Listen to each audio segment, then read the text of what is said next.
అత్తయ్యకి నిజం తెలియకూడదనుకున్నాను, కానీ ఆ నీలిమ వల్ల అత్తయ్యకి నిజం తెలిసిపోయింది. ఆవిడ తట్టుకోలేకపోతున్నారు. ఆవిడకి నిజం చెప్పే ప్రయత్నం చేస్తున్నా కూడా అత్తయ్య వినిపించుకోవట్లేదు. అదే చాలా బాధగా ఉంది. గాయం తగిలినంత తొందరగా మానదు భాను. నీతో మాట్లాడడానికి ఆవిడకి ఇబ్బందిగానే ఉంటుంది.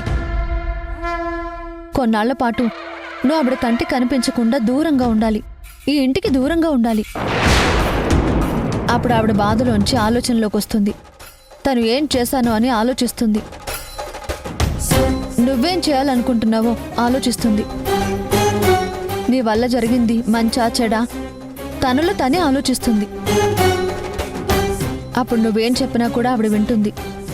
నువ్వు చెప్పదలుచుకుంది అప్పుడు చెప్పే ప్రయత్నం చెయ్యి, అది బాగుంటుంది. అంటే నువ్వు చెప్పేదేంటి?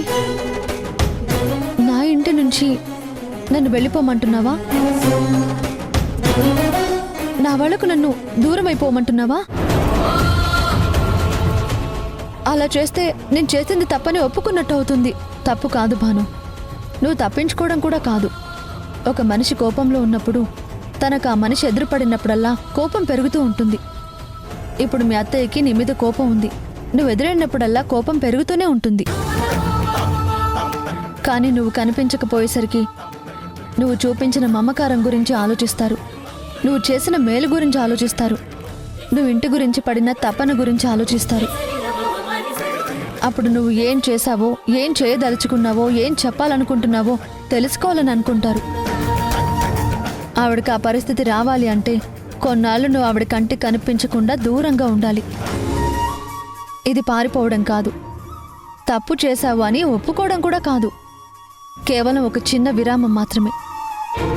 ఆవిడ స్థిమిత పడటానికి నువ్వు కల్పిస్తున్న చిన్న సౌలభ్యం మాత్రమే. అది నువ్వు అర్థం చేసుకో. నువ్వు కొంతకాలం దూరంగా ఉంటేనే మళ్ళీ ఇంటికి కోడలిగా నీకు ఆహ్వానం లభిస్తుంది. అర్థం చేసుకో. ఇది నేను నీకు ఇస్తున్న సలహా. ఈ సలహా తీసుకుంటే నీ ఇల్లు మళ్ళీ స్వర్గం అవుతుంది. తీసుకోకపోతే ఈ మంట ఇలా రాజుకుంటూనే ఉంటుంది. ఆ నీలిమ ఇందులో ఆజ్యం పోస్తూనే ఉంటుంది. ఇక నువ్వే ఆలోచించు.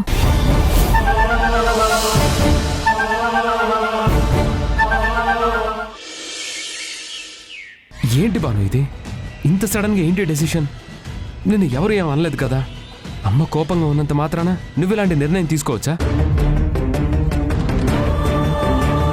నేను అత్తయ్య మీద కోపంతోనూ ఈ ఇంటి మీద అలిగో ఇలాంటి నిర్ణయం తీసుకోలేదండి. అత్తయ్య మళ్ళీ నార్మల్ మనిషి అవ్వాలి, మన ఇల్లు బాగుండాలని నేను ఈ నిర్ణయం తీసుకుని వెళ్ళిపోతానంటున్నాను.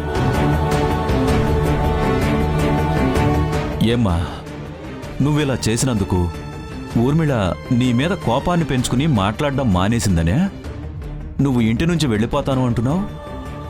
తను కన్న తల్లమ్మా. కొడుకును దూరం చేసుకున్నానన్న బాధ ఎన్నో ఏళ్లుగా అనుభవిస్తుంది.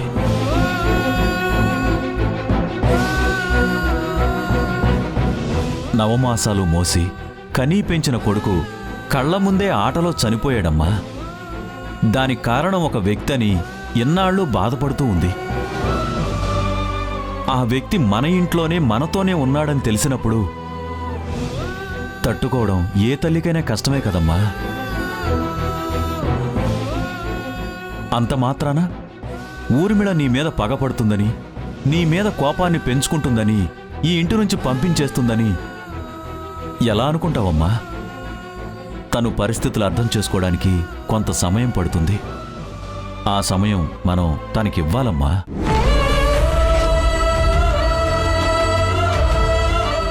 ఏళ్ల తరబడి పడ్డ బాధ 1-2 రోజుల్లో మరిచిపోమంటే ఎవ్వరికీ సాధ్యం కాదమ్మా.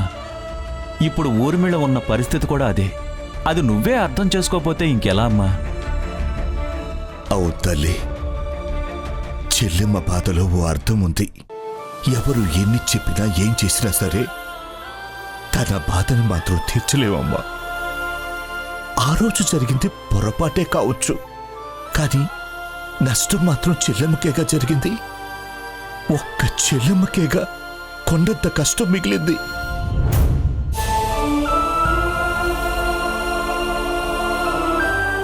పాపం ఇన్నేళ్లుగా ఆ కన్నీళ్లు దిగమిగుతూనే ఉంది. మనందరితో మామూలుగా కలిసిపోయి గతాన్నంతా మర్చిపోయి ఆనందంగా ఉంటున్న సమయంలో ఈ నిజం తెలిసేసరికి భూకంపం వచ్చినట్టుగా ఒక ఉప్పెన మీద పడినట్టుగా తన మనసుకి తట్టుకోలేనంత గాయం తగిలిందమ్మా. ఆ బాధతోనే చెల్లెమ్మ ఆ గదిలోనే మౌనంగా ఉండిపోయింది తల్లి. ఆ బాధని ఎవరితోనూ పంచుకోలేకపోతోంది. అంత మాత్రాన అందరినీ వదిలేసిందని మాత్రం అనుకోకు.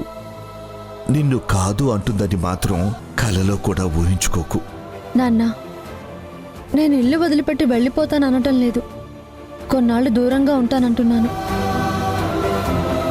బామ్మ పొద్దున్నే ఒక మాట చెప్పారు.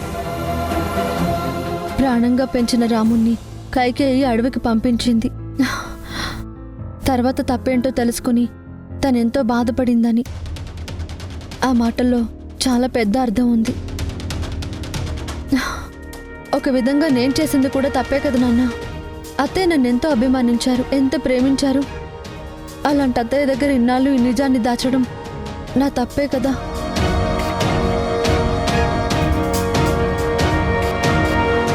కానీ దానికో కారణం ఉంది. ఈ నిజం బయటకు వస్తే ఆవిడ ఇంత బాధపడతారని నేనెప్పుడూ ఊహించాను. అందుకే దాచాను. కానీ నిజం ఎప్పుడూ దాగదని నాకిప్పుడు అర్థమైంది. అత్తయ్య దృష్టిలో నేను తప్పు చేసిన దానిలో ఉన్నాను. ఆవిడ్ని బాధ పెట్టిన మనిషిలా ఉన్నాను.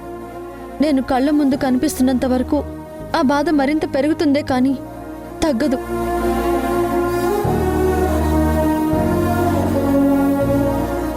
ఇది నిజమా కాదా అని నాలో నేను ఎంతో ఆలోచించాను, మదన పడ్డాను. నా అంతరాత్మను కూడా అడిగాను. నా అంతరాత్మ కూడా నాకొకటే చెప్తోంది, కొన్నాళ్ళు నేను ఇంటికి దూరంగా ఉండడం మంచిదని, అత్తయ్య కంటికి కనిపించకుండా ఉండడం మంచిదని.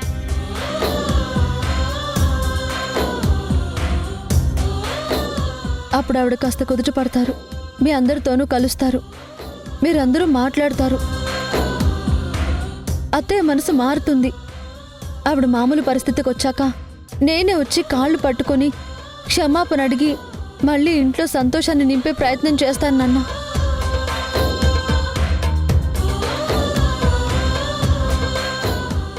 ఒక మంచి జరగాలంటే కొంత శ్రమ పడాలి నాన్న.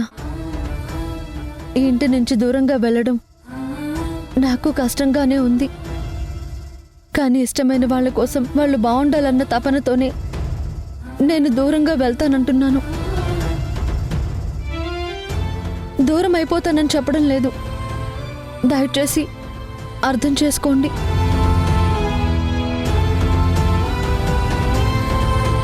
లేదమ్మా, ఈ ఇంటికి దూరం కావాల్సింది నువ్వు కాదు.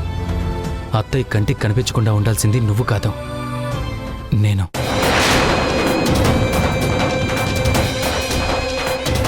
ఎందుకంటే తెలిసి చేసినా తెలియక చేసినా తప్పు జరిగిపోయింది. ఆ శిక్ష నేనే అనుభవించాలి.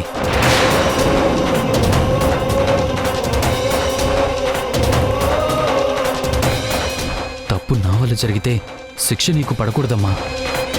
అందుకే నేనే ఇంటికి దూరంగా వెళ్తాను.